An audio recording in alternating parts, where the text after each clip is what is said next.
Hi, welcome to the Avaz podcast, the podcast where we talk about women's health issues from a South Asian perspective.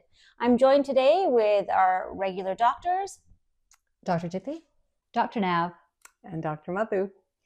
Today we get to speak about a very special topic, one that's close to my heart. I'm going to start off with a little story. Have you ever been so tired that you go to test pillows at a store and all you really want to do is lie down and just have somebody give you a blanket and not get up again? That means you haven't had enough sleep. That's my non-medical diagnosis. But we are going to talk today about sleep. We're going to talk about why sleep health matters. We're going to talk about insomnia. We're going to talk about what you can do if you're having sleepless nights. And I have to say that I know very many women in my age group who have difficulty sleeping the entire night. And this would be great to be able to give them some tips on what they can do to help themselves. So why don't we start off? Dr. Jithi, why does sleep health matter? Well, first of all, sleep issues are really common in middle-aged women. Women in their 40s and 50s have, certain life changes, such as menopause, family stresses, career-related problems that impact their sleep. Mm-hmm. And that can affect, and that impact, those sleep issues can affect how their body functions, how they feel, how they think. And in fact, it's been said that about 40 to 60% of menopausal women will experience some sort of sleep issue in their lifetime. It could be associated with acute stress. It can be related to poor sleep habits or changes in their sleep environment. And it's of particular relevance to South Asian women as well. And we'll get a little bit more into that as the podcast goes on. And as we've done an episode before on menopause and perimenopause, a lot of women experience disruptions in their sleep because of night sweats or temperature shifts as well, which just one more symptom for somebody to deal with. Why is sleep so important overall to our health? Well, a lot of people underestimate sleep. Sleep has a lot of impacts on your life. It's actually very important to help you think, mm-hmm. to help you regulate your mood, to keep your immune system healthy, and it's even important for your heart. And a lot of people don't realize that it's not just the obvious that sleep impacts. When you sleep, it gives your body an opportunity to repair itself, and in fact, you do a lot of learning when you sleep as well. Exactly. And I think from some of the stuff that I've read, it feels like sleep, giving sleep a priority is seeing a bit of a resurgence. People are realizing it's a little bit more important than it was probably once given credit for. Dr. Madhu, I'm going to ask you a question. What actually physically happens to you when you don't get enough sleep? That's a great question. So it really does impact your body in many ways. It puts you at higher risk of heart disease, diabetes, high blood pressure, all those metabolic syndromes we already spoke about. It also, when you're not well rested and stuff, it affects your immune system, how your body's going to react to viral illnesses, other illnesses, how it can respond. Because if you're tired, your immunity wears down as well. Also, just cognitive decline, like your memory, things just getting jumbled up. I know that definitely happens to me when I have too much going on or I'm not sleeping enough. You're just sort of just not computing things properly. The other thing is, your mental health. There's a higher rate of depression and anxiety if you're not rested. And that makes sense. If you're not rested, you have too many things going on, your body is not allowing it to have time to repair itself and just heal, you're not going to feel good. You'll make workplace errors for sure. And it also increases the chances of any accidents and deaths. And one thing I think we all know, when the clocks change, there's always more car accidents than that Monday morning. Crazy. Yeah. And I bet you people who work shifts, like night shifts, probably have even more difficulty getting enough sleep. You're telling me. I've lived that life for many decades. So how much sleep do we need in an individual basis, Dr. Nav? So it actually does vary. Of course, as does any answer. It varies depending on what age you are, depends on where you are in your life, and for different people, they need different amounts of sleep. But the National Sleep Foundation actually says the amount of recommended sleep, if you're age 18 to 64, would be 7 to 9 hours of sleep. Sorry, and if you're over the age of 64, then they recommend 7 to 8 hours of sleep, so a little bit less as you get older. But as I mentioned, it's different for various people. But approximately a third of people actually get less sleep than this. So that's a big chunk of the population that's getting less than the recommended amount of sleep. And in fact, it's more in women. It's more in people it's more in people of lower socioeconomic status. We see it more in certain minority groups, such as Blacks, and I'm sure South Asians as well. And we also see it in people, as you mentioned, who do shift work or rotating work, extended work, long extended hours. So it does vary. And what would constitute good sleep? So there's actually two aspects to sleep. There's both the quantity and the quality, right? So quantity is what we just mentioned, between 7 to 9 hours of sleep, but the quality of sleep also matters. So if you're waking up frequently, if you're not getting into a full sleep at night, then you're not getting restful or restorative sleep. And so it's fragmented, and that's what causes a problem in terms of your ability to have a restful night of sleep. So good sleep would mean that if you're well rested, that you fall asleep within 10 to 20 minutes of going to bed, which I apparently, according to these, you have no problem with, because I'll sometimes fall asleep mid as we're having a mid conversation when we go away to conferences. That's true. And then also if you spend a total of less than 30 minutes awake during the night. So you might wake up, but you're able to fall back asleep again fairly quickly. So that means you're getting a good night's sleep. If you have dreams, does that mean you've had a good sleep? Don't know. Okay. Well, I don't think that there's really a causal link there. It's more, how well rested do you feel the next day? And that's your true test. That's your true test. How well rested are you the next day? Okay. So, Dr. Jeethi, you were even mentioning just a little while ago that women of our age demographic have some issues getting that full night of sleep. What are some of these challenges, and why are they experiencing them? Well, the biggest one in women of our age is being perimenopausal or menopausal. We go through so much hormone fluctuations at this stage in our estrogen and our progesterone. And as you were saying, it causes night sweats, hot flashes, and it causes fragmentation in sleep as well. So that's a very common reason why middle-aged women are affected. And then there's one that people don't always think about, but sleep-related breathing disorders such as sleep apnea. When you wake up frequently at night because you're not breathing properly, or you stop breathing for a short period of time, that really fragments your sleep as well. And that's more common in middle-aged women.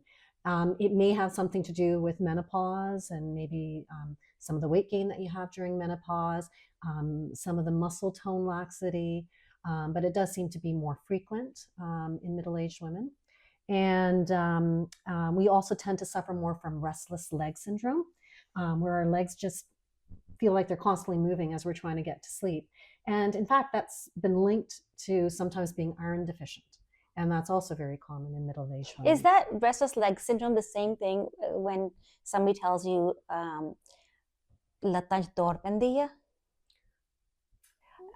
forgive my pronunciation, but is that thing? I don't think so. I don't think so. I think restless leg is like you can't fall asleep because your legs are just like they're cramping, they're painful, they're moving around a lot. Whereas thordapendi, I think, is more of just a general like aching legs. So I think it's different.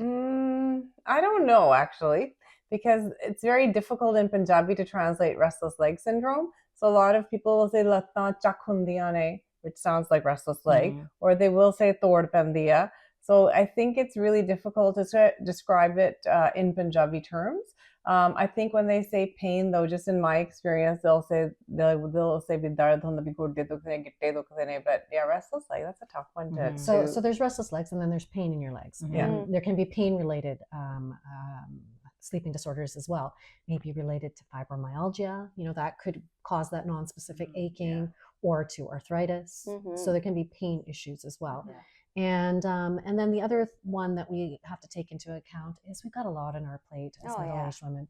There's a lot of psychosocial stressors. We're constantly having to juggle family life, work, managing everyone. And, that impacts our sleep, and trying to find that balance with all that stress. There's societal expectations, there are cultural pressures, and that all contributes to anxiety and, unfortunately, disruption in sleep as well. And how many of us actually go to sleep with this list of things to do the next day in our mind? And so you're like, okay, well, maybe I'll be able to work through some of it as I sleep. But no, you're not letting yourself get that proper rest. Deal with your list tomorrow. So some people have difficulty falling asleep, staying asleep. Is that the definition of insomnia? Well, yeah, insomnia is such a term we're all familiar with, in one way or the other. And there's different types of insomnia. I'm going to talk about short-term insomnia. And short-term insomnia, all of us have probably experienced it at least once or a handful of times in our lives. And that's when you have a lack of sleep for a short term, usually less than 3 months. And it's for usually a few days, and it's usually related to a stressful event. So it could be a conflict, it could be a death in the family, it could be something, financial troubles, like whatever is stressing you and you can't sleep because it's at the back of your mind. So it's interrupting your sleep patterns. The risk with short-term insomnia is that it can lead to poor sleep habits, and then that can turn into chronic insomnia, which Dr. Knapp's going to tell you about. Yeah, so chronic insomnia is exactly that. So it's when the problem may start out as short-term insomnia, but then you have this chronic now difficulty either falling asleep or staying asleep or waking up too early. And the reason this happens is then you have this emotional overlay that plays into it. So you're like thinking about the fact that you can't sleep, and then because you're thinking about it, then you can't sleep. So it creates this vicious cycle, and it's really hard to break that cycle. And it involves more than just medication to be able to take care of that. And we'll talk a bit about that a bit more. Yeah. So it does affect a lot of women because of the menopause symptoms that they're experiencing. But in particular, there's even a higher, but in particular, it's even more specific to South Asian women. And how is that? Well, most of us know that South Asian people, women, develop heart disease earlier, but it's also been known that we develop sleep disorders earlier as well. And one wonders, is there a link between the two of them? Unfortunately, it isn't well studied, as is most things in the South Asian population. We need more studies for South Asians. We need more studies in South Asian females. We don't have all that data, but there may be some correlation there. It's also known that South Asians tend to get less than the recommended amount of sleep, which is 7 hours. And also the South Asian population tends to suffer more often from sleep-related breathing disorders. Like I mentioned previously, obstructive sleep apnea is more common in our population. There was one study that was looking at this, and they showed that there was a higher prevalence in the South Asian population at about 43%, nearly double what it is in the white population, which was more like 22%. Wow. And is that genetic or is that environmental? Well, I don't know that we know the answer to that, but one part of it is there is that skinny fat thing that happens with South Asian people, and that can be linked to sleep apnea as well. And we alluded to that in our last episode, the skinny fat, where you may look really slim and skinny and perhaps even fit from the outside, but inside you may have fatty liver, or you may have other issues going on where your organs are not functioning as efficiently as they could. Another factor I want to bring up for South Asians and sleep disorders is there's a lot of cultural stigma, especially in women. So there's sleep complaints are often dismissed as, oh, you're overthinking, it's just stress. So they're not taken very seriously, and you really do need to advocate. So sometimes it could be stress, like we've talked about the short-term insomnia. But when someone's chronically complaining, we do owe it to them to have it worked up. The other thing is there are cultural expectations of women. Like I have so many patients who get up early in their joint extended families, and they get up at 4 a.m. First, they do their part, and then they make food and lunch and pack everything for their families. Then they have to get their grandchildren or children off to school, and then clean the house, and then maybe even go on to work. So the amount of work, it's almost like there's not enough hours in the day to fulfill your cultural, personal, and work expectations as women in our culture. So And we it is haven't real. prioritized sleep, right? So No. it falls off that list. It's put on the back burner, Yeah. especially for South Asian women. Yeah. And, in addition to that, there's also the other aspects of our culture that make us more prone to sleep deprivation. And, one of those things is like our diet, our spicy food that we eat. And sometimes that can impair our ability to fall asleep. The fact that we have jaw so many times in the day, like, oh, I'll have another jaagdianh cup. Well, that contains about half the caffeine as a cup of coffee. So you have 2 cups of tea, you've had a cup of coffee. And just think about all the people in your life that drink jaw all day long, like including late in the evening, because it doesn't affect me, I can fall asleep no problem. Well, they're probably not getting restful sleep, right? And also, we eat meals quite late in the South Asian households. People are waiting for everyone to come home from work. Food gets made, cooked late and eaten quite late, and then they go off to sleep right away afterwards. So just our way that we live our lives in many South Asian households is also causing lack of good sleep. So it seems like we could, in some of those households, change some of those patterns to ensure that we do get more sleep. But there's got to be a lot more that we can do to improve our sleep habits and to improve the amount of sleep that we can get. What are some of those suggestions or recommendations? Well, we all know about dental hygiene, how to take care of our teeth. But do you think about sleep hygiene? How do we take care of our sleep? And one of the most important things is to have a regular sleep schedule and a consistent bedtime routine. We really need to be going to sleep at the same time, waking up at the same time. And I'm sorry, that also includes weekends. And that was something I had to learn the hard way, is weekends can really disrupt your life if you don't stick to that habit, particularly as you enter your 40s and 50s. And then part of that sleep hygiene is, practicing a bedtime routine. Looking after your personal care, dimming the lights, reducing the noise, up to 2 hours before you're actually planning to go to sleep. Staying off your phone, off of Netflix, put your iPad away. Yeah. I have blackout curtains that I've had for a long time because I used to work night shifts, and so I need to sleep during the day. But even now, I find that I cannot sleep without blackout curtains. And I actually love going to hotels because of that, even though I have them in my own house. And if I go to a place that I know is not going to have a blackout curtain, I will actually take a sleep mask so I can wear it over my eyes so it fools me into thinking it's super dark. So things like that also help. And what I didn't realize is how important pillows are, because I think I had a pillow for a long time or something. I just realized like even my neck and shoulder were hurting, and so that was affecting my sleep. And then someone said to me, well, it's probably your pillow. And I go, really? And then I went and bought a pillow that's appropriate for me, and it's made a huge difference. And even the mattress, because sometimes you just don't change your mattress. Like you're just like, I don't know, you just don't think about it. And I thought, I haven't changed my mattress like in 10 years. I need to change my mattress. And that made a huge difference too. And I don't know if it's just me or if you guys are getting these sorts of ads on social media, but I get ads for like all sorts of different neck pillows for side sleepers, stomach sleepers, back sleepers.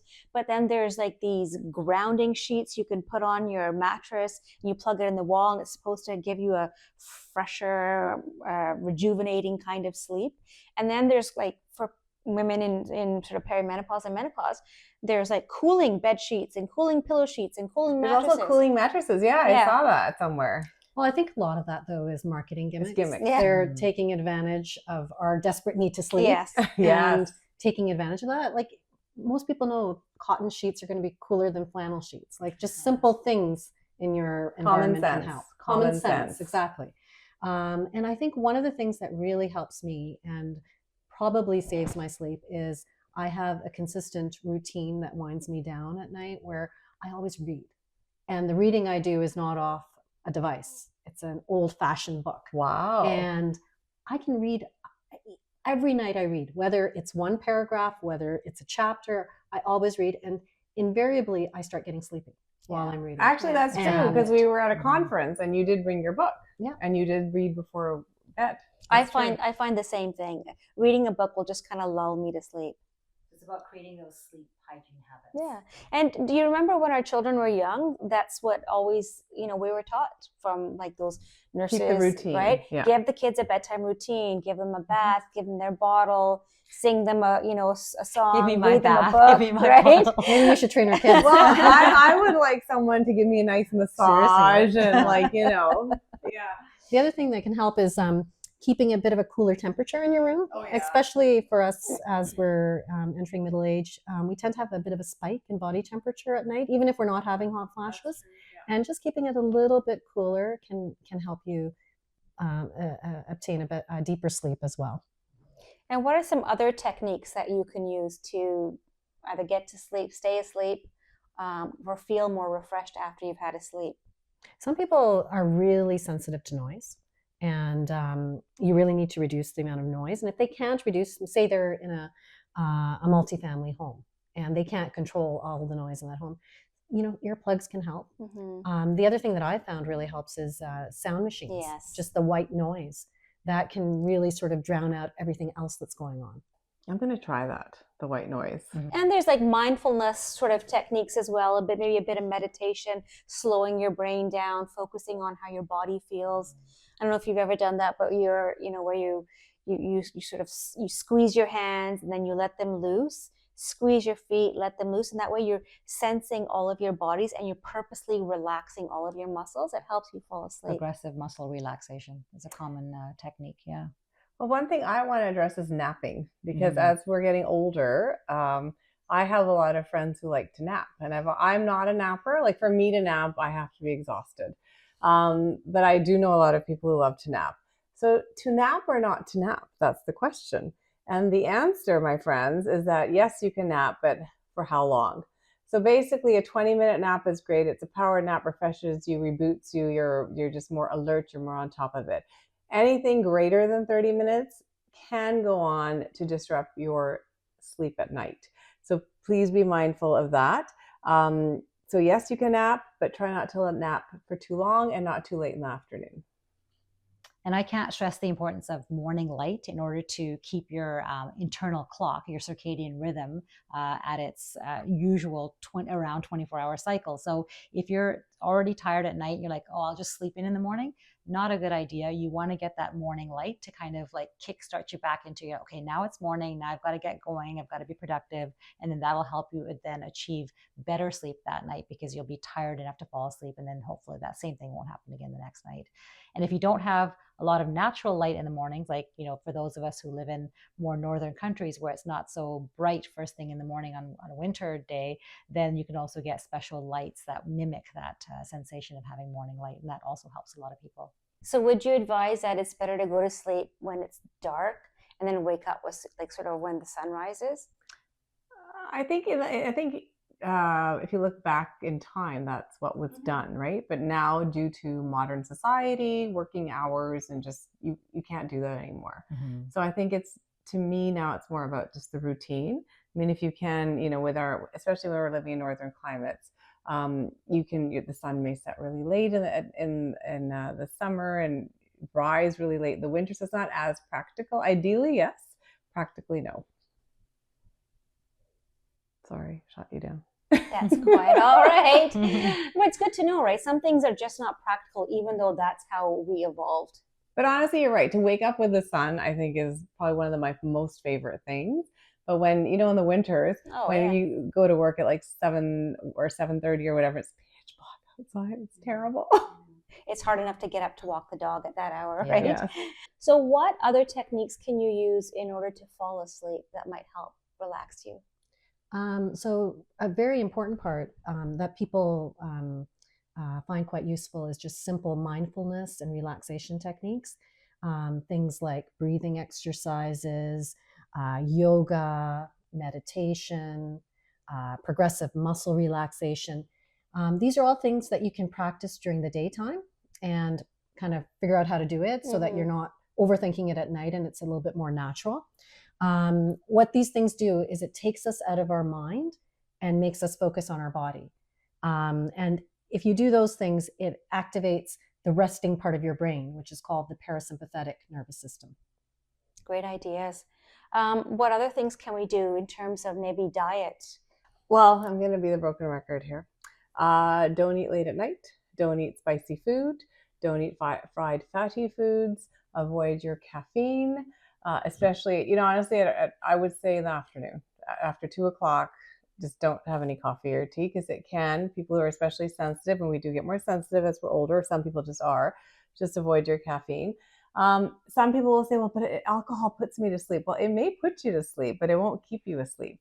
It will interrupt your sleep patterns. You may wake up just feeling hot and sweaty and just anxious. It can affect your palpitations and so on. So those kinds of things. And there's certain substances that can also help with your sleep, like melatonin and things like that. But basically, just the common things we're talking about, those are the main things for the diet. Don't forget the tryptophan, turkey coma, Oh, yeah, Thanksgiving. Yeah. Oh, yeah. That's true. And how about milk as well? Mm-hmm, Milk does. So I know my husband takes milk with him to bed, which drives me insane, because I'm like, why do you need to take it to bed? And then he'll text, can you bring another glass of milk? So he loves drinking milk at bed. And does that, now I can't even. and get there is science behind that to say that it helps you fall asleep? Apparently warm milk does have a higher concentration of tryptophan, similar to turkey. And bananas too, apparently too. Oh, really? Yeah. I didn't know about bananas. And kiwi. And kiwi, yeah. Oh. Those are some real natural ways of getting better sleep. But it's not going to help you if you actually have a sleep disorder. Yeah, those are things, all the things we've talked about are things you can use, if your sleep is disordered. But if you actually have chronic insomnia. Okay, so if these things don't work, the ones that we've just mentioned, what can somebody do instead? So one of the most successful techniques for people that actually have chronic insomnia and is cognitive behavioral therapy meant for insomnia.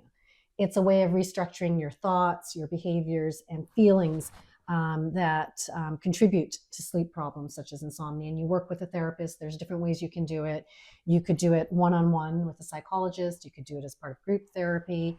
And some people have even discovered digital programs, apps like Sleepio that can help them do this type of cognitive behavioral therapy. But it's not an overnight solution. This takes time. It can take several weeks for you to work on these thoughts so that it will be successful.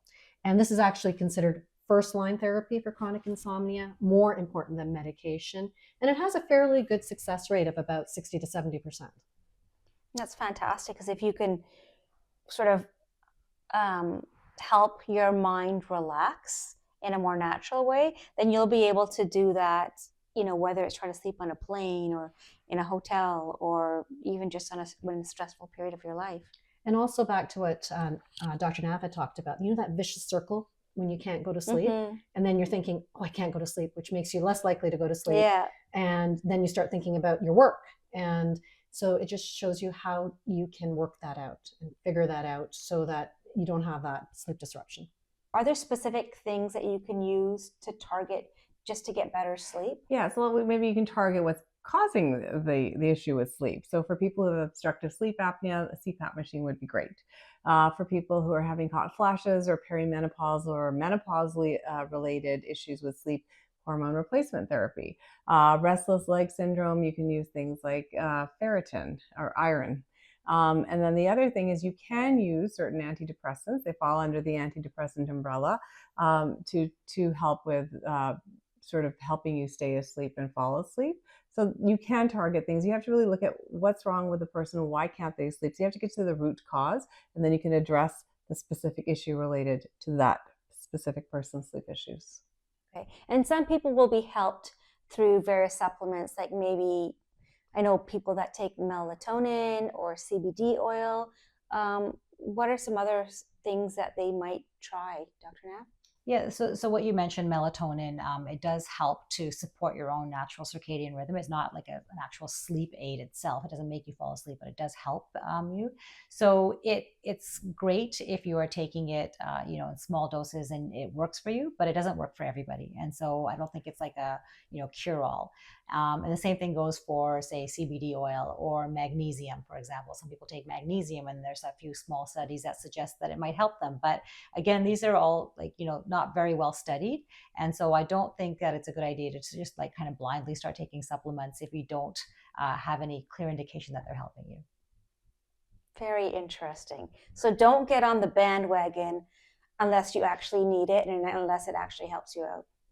Same could be said of a lot of things. That's true, right? Yeah. Are there other sorts of medications that may be a little bit more powerful for those who are suffering from real insomnia? Well, there are medications that will put you asleep. However, you have to be very careful when using them, and they're known as hypnotic medications, things like Ativan or Zopiclone. They're fine if you have short-term insomnia. Maybe there's been a loss of a job or a death in the family, and it can help for a very short time. But the downside is it becomes a crutch, and people can become very dependent on them, and that's its own issue. And it can even cause daytime drowsiness as well. There are some other medications that are more targeted for sleep, having to do with the hyperarousal that you might have when you first fall asleep. Those are medications that you'd need to speak to your primary care provider about, and those are the ones that are recommended for chronic insomnia. So sleep hygiene ranges from the I'm going through a rough patch and I can't stay asleep to actual insomnia where this occurs for months at a time and you actually need some sort of medical intervention. So always start with what can I do for myself? And then if that's not working, then go see your primary health care provider. Would that be accurate? That's a good start. That's a good way to approach it. Yeah. Yeah. And just to, add to that, it's not just medications that would help with chronic insomnia. It's also behavioral therapy that you can get through therapists that can actually help you with improving your sleep through changing your thought patterns. Do you guys have any troubles falling asleep or staying asleep? I don't. I usually fall asleep really quickly.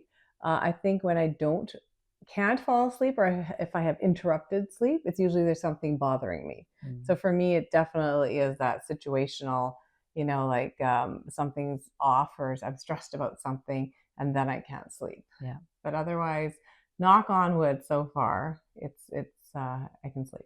How about you, Dr. Nav? I have no trouble falling asleep. My husband might differ greatly on that, as he doesn't always fall asleep because I sleep so well.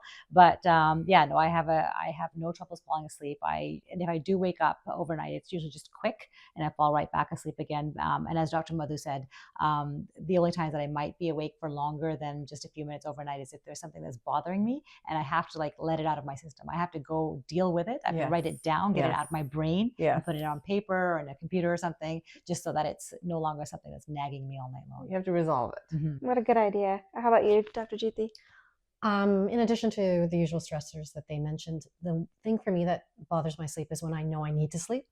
And I know that I only have 5 or 6 hours and I have to make every minute count. And that's when I get into that habit. Oh, I can't sleep. Oh, why can't I sleep? Oh, I'm not going to be able to function tomorrow. And that's very maladaptive. I used to do that in university. I remember to be stressed about exams or something. My dad would say to me, "Acha ek din nahi neend aao, dooji din nahi neend aao, teeje din aajugi. Relax." And that to date helps me. I can hear him. So if my kids during university get stressed, they go, "Oh, I can't sleep and have an exam." I go, "You're going to be fine. If you can't sleep today, you can't sleep tomorrow." And they're like, "Okay, we're sick of your stories. Let's stop." But it's true. We all go through it. Yeah. How about you, Ruth? Yeah. I love sleep. Yes, you do. I do love sleep. I have no issues napping for 30 minutes, even 45 minutes, and I can still sleep a full 9 hours at night. And I do need sleep. And I don't think this was always the way it was. I think this is sort of a perimenopause kind of thing. So maybe, the last few years. But I'm enjoying it. And I'm now a believer that sleep is one of those priorities, one of those things we should actually dedicate resources to. Just like, we take care of our physical health through exercise and our nutrition through clean eating, we also should prioritize sleep because you want to live a long, healthy life. And as a South Asian woman, you have all these things working against you. I will do my best. I so agree with you, but I honestly see the other side of the coin, and that is women not prioritizing it because they just have so many balls they're juggling. Like they are juggling their families, they're juggling social priorities, work priorities. And I find women in general, we put ourselves on the back burner, but women with their sleep, it doesn't even make it to the burner. It's like somewhere in la la It's not a land. priority. And it's a not different phase of priority. your life, right? Like right now, like when your younger kids have activities, or they're, you know, they wake up in the middle of the night and your sleep is disrupted, then you will say, okay, my priority is the kids. And then when they're older, like, okay, I can finally sleep because they don't need me day in and day out. So there are different phases Yeah. to the kind of sleep you will get. And eventually, when we're really old, we won't need that much. That's a And we don't comforting have to thought. juggle as much either at that point. That's true. That's true. Well, I don't know. One of my friends is a few years, about a decade older, and she's like, I don't want my grandkids over anymore. They'll come over and sleep with them. So I don't know. I think you need to have boundaries, ladies. Boundaries, so that you prioritize your sleep. Bottom line. So bottom line is prioritize your sleep. Take that glass of warm milk up to bed with you, read a book, do a little bit of yoga, a little bit of journaling to get rid of those niggling issues, and then maybe you will have a little bit of a better sleep. And stay off the devices. Stay off devices. Oh, I got to work on that. Yeah, we tell our kids, but I mean, I think we're all kind of guilty of doing that ourselves before bed. Well, thank you everybody for listening in today's episode, which was on sleep and sleep health. We hope you gathered a few tips from us. We hope that you'll be able to use them. Please share them with your friends, your neighbors, your sleep partner, and listen in on all of our episodes. We're in season 4, and so glad you joined us. Watch for new episodes on our Instagram at Abaz_voice. Thanks for listening.